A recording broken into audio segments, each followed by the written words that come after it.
किसी दूर गांव में परम नाम का एक व्यक्ति रहा करता था। परम इतना दान पुण्य करने में विश्वास रखता था कि हर कोई उसकी बस तारीफ करता था। परम के पास भले ही अपने खाने को कुछ न हो, लेकिन वह दान पुण्य करने में कभी पीछे नहीं हटता। एक रोज सुबह सुबह परम खाना बनाकर जैसे ही खाने बैठा, उसके दरवाजे पर एक भिखारी का आना होता है। कुछ खाने को दे दो बेटा, कल से भूखा हूँ, कुछ खाया पिया ही नहीं है, अब तो चला भी नहीं जा रहा। अरे काका, अंदर आइए। आप मेरे साथ बैठ के खाना खा लीजिए। अरे इतने खाने से मेरा पेट नहीं भरने वाला, तुम खाना खाने बैठे हो तो खा लो। अच्छा काका, ये खाना आप ही खा लीजिए, मैं भूखा रह लूंगा, क्योंकि रात में मैंने खाना खाया था। इतना कहकर परम अपनी थाली उस भिखारी की तरफ बढ़ा देता है।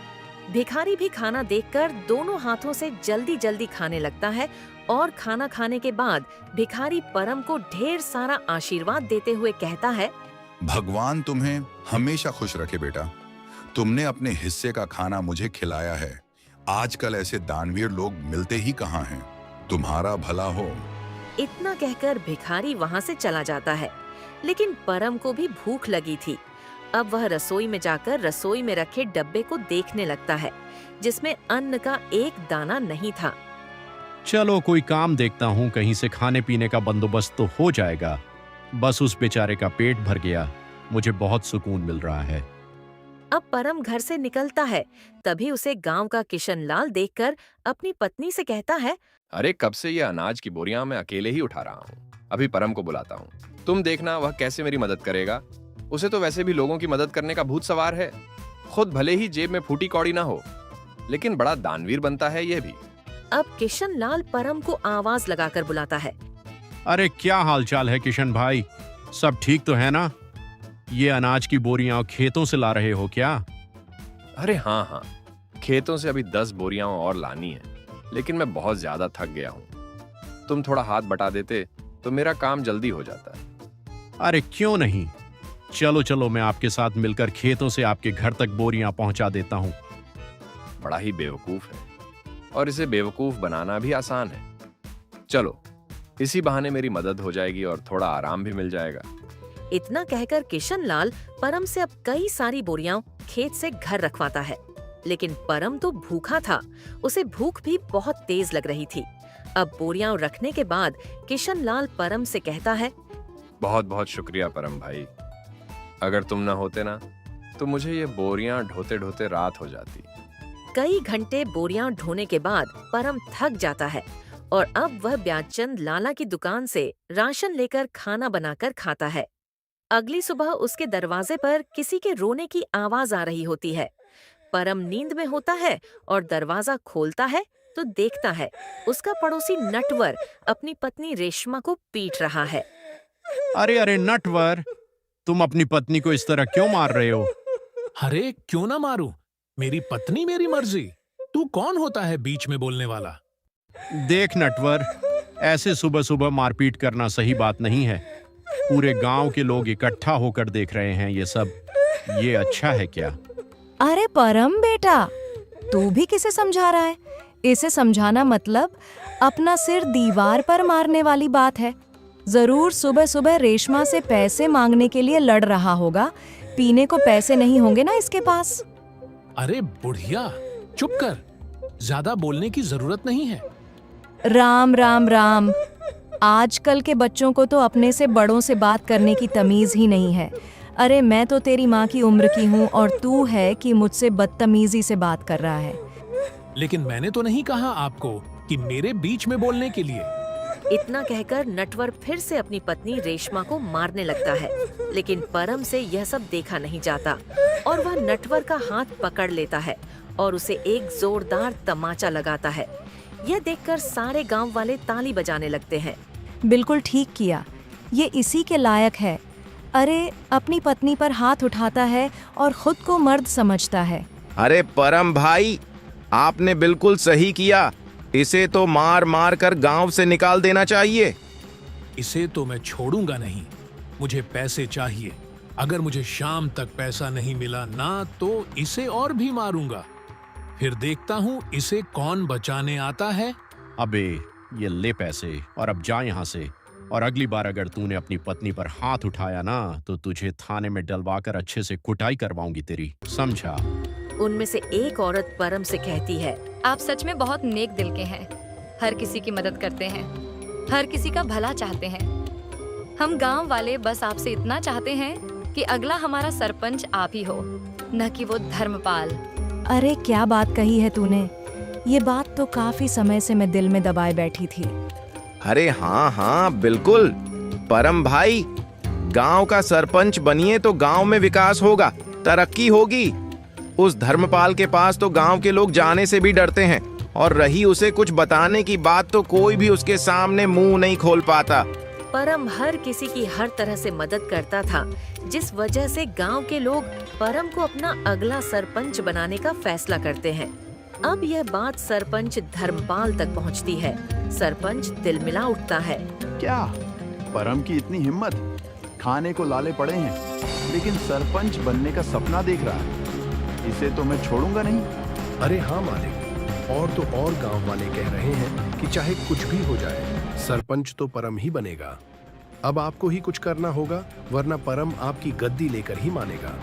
सरपंच अब सोच में पड़ जाता है कि वह ऐसा क्या करे जिससे उसके रास्ते का कांटा परम हमेशा हमेशा के लिए इस गांव से चला जाए। अगले चुनाव में गांव के लोग परम को सरपंच बना देते हैं।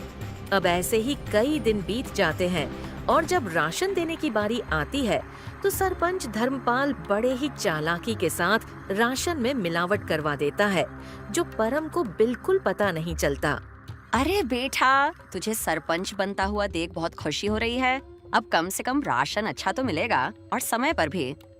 अरे हाँ हाँ, सब कुछ अच्छा ही होगा। आप लोगों ने इतना विश्वास करके मुझे इस गांव का कार्यभार संभालने का जिम्मा दिया है और इसे मैं अच्छे से निभा सकूं, बस यही दुआ करिएगा। गांव में राशन बांटने के बाद सभी खुश थे कि उन्हें पहली बार पूरा राशन मिला है, वरना सरपंच धर्मपाल तो आधे से ज्यादा राशन काट लिया करता था। लोगों को राशन मिल चुका था, लेकिन अगले दिन पूरे गांव में शोर मच जाता है कि उनके नए सरपंच परम ने मिलावटी राशन दिया है। अब गांव वाले एक जगह इकट्ठा होकर परम से सवाल करते हैं। हमने तुम पर विश्वास करके तुम्हें गांव का सरपंच बनाया और तुमने हमारे साथ ही विश्वासघात किया। परम बेटा, मुझे तुझसे यह उम्मीद नहीं थी। इतना मिलावट तो सरपंच जी भी नहीं करते थे। हमने तुम्हें सरपंच बनाकर गलती की है। अभी के अभी तुम इस गांव से निकल जाओ। तुम यहाँ रहने के लायक नहीं हो। ये सारी बातें चल ही रही होती हैं कि तभी वहाँ सरपंच धर्मपाल आ जाता है। अरे हाँ हाँ, इसे अभी के अभी गांव से निकाल दिया जाए। इस पर विश्वास करके तो हमने बहुत बड़ी गलती कर दी है। अब परम को गांव वाले गांव से निकाल देते हैं। सरपंच और उसका नौकर बहुत खुश थे, क्योंकि यह सब किया धरा तो उनका ही था। अब गांव से निकलने के बाद परम काफी दूर आ जाता है। वह थककर एक पेड़ के नीचे बैठकर गांव वालों के बारे में सोचने लगता है। जिन गांव वालों का मैंने इतना साथ दिया, खुद से पहले उनके बारे में सोचा, आज उसी गांव ने मुझे निकाल दिया। अरे राशन में मिलावट भला मैं क्यों करूंगा? और अगर मैंने गांव वालों के राशन में मिलावट नहीं की है तो फिर यह सब जरूर सरपंच का काम है। कोई बात नहीं, मेरे इतना कहने पर भी गांव वालों ने मेरा साथ नहीं दिया। मैं इसे कभी नहीं भूलूंगा। इधर सरपंच धर्मपाल फिर से अपनी चाल चलता है और गांव वालों का विश्वास जीत लेता है। गांव वाले एक बार फिर सरपंच धर्मपाल को अपना सरपंच मानने के लिए मजबूर होते हैं, क्योंकि उन्हें परम भी धोखेबाज लगता है। ऐसे ही धीरे धीरे महीना बीत जाता है और परम का कहीं अता पता ही नहीं था। एक रोज सरपंच का नौकर जंगल के रास्ते घर आ रहा होता है। तभी वह दो आदमी को बातें करते हुए सुनता है, जो परम के बारे में बात कर रहे थे। अब वो नौकर घबराता हुआ घर पहुंचता है और सरपंच से कहता है, मालिक, मैंने दो लोगों को आपस में बातचीत करते हुए सुना है। वो दोनों परम के बारे में बात कर रहे थे। वो जंगल में जो झोपड़ी है ना, उसी में परम ने आत्महत्या कर ली है, और यह करीब 1 सप्ताह पहले की बात है। इसका मतलब मेरे रास्ते का कांटा अब हमेशा हमेशा के लिए मेरे रास्ते से हट गया है। चलो अच्छा है। और तो और मालिक, ये बात तो गांव वाले भी जानते हैं। न जाने उन तक ये बात किसने पहुंचाई। हो सकता है उन्हीं लोगों ने पहुंचाई हो जो बात कर रहे थे। अरे गांव वाले बहुत ही मतलबी हैं। परम ने गांव वालों का कितना साथ दिया और गांव वाले भी यही कहेंगे कि परम ने शर्म के मारे आत्महत्या कर ली। गांव वालों के साथ साथ सरपंच को भी अब पूरा यकीन हो गया था कि परम ने आत्महत्या कर ली है। लेकिन कुछ दिनों बाद परम सरपंच के दरवाजे पर पहुंचता है। शाम का समय था, चारों तरफ अंधेरा छा रहा था। मालिक, ये परम का भूत ही लगता है। ये आपसे बदला लेने आया है। मैं तो चला यहाँ से, मुझे भरी जवानी में नहीं मरना। मेरे 4 बच्चे हैं और 2 बीवियां हैं। सरपंच का नौकर इतना कहकर वहाँ से दुम दबाकर भाग निकलता है। परम जैसे जैसे आगे बढ़ रहा था, सरपंच पसीने से तरबतर था। वहीं रुक जा, परम का भूत, तुझे क्या चाहिए? मैं तुझे सब कुछ देने के लिए तैयार हूँ, अपना घर, जमीन, पैसा, लेकिन मुझे मारना मत। मैं तुम्हें नहीं छोड़ूंगा। तुमने मुझे बदनाम किया है। अब तुम ही यह सच गांव वालों के साथ सामने बोलोगे, वरना मैं तुम्हें मार डालूंगा। अरे हाँ, मैं गांव वालों के सामने सच को बोलने के लिए तैयार हूँ, लेकिन मुझे मारना मत। अब सरपंच रात के समय ही गांव वालों को इकट्ठा करके सबके सामने सच को बोलता है कि उस दिन राशन में मिलावट उसने और उसके नौकर ने की थी, न कि परम ने।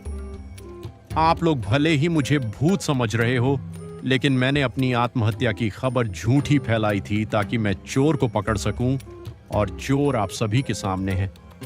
मैंने हमेशा लोगों का भला किया, तभी तो आप लोगों ने मुझे इतने सम्मान और प्यार के साथ दानवीर कहा। अरे हाँ भाई, मुझसे गलती हो गई, मुझे माफ कर दो। मैं तुम्हारे आगे हाथ जोड़ता हूँ। अब उसी वक्त गांव वाले सरपंच धर्मपाल को गांव से निकालकर सरपंच की जगह परम को गांव का सरपंच बनाते हैं और परम से माफी मांगते हैं कि वह सरपंच की बातों में आ गए थे और उन्होंने बिना सोचे समझे उसे गांव से निकाल दिया था।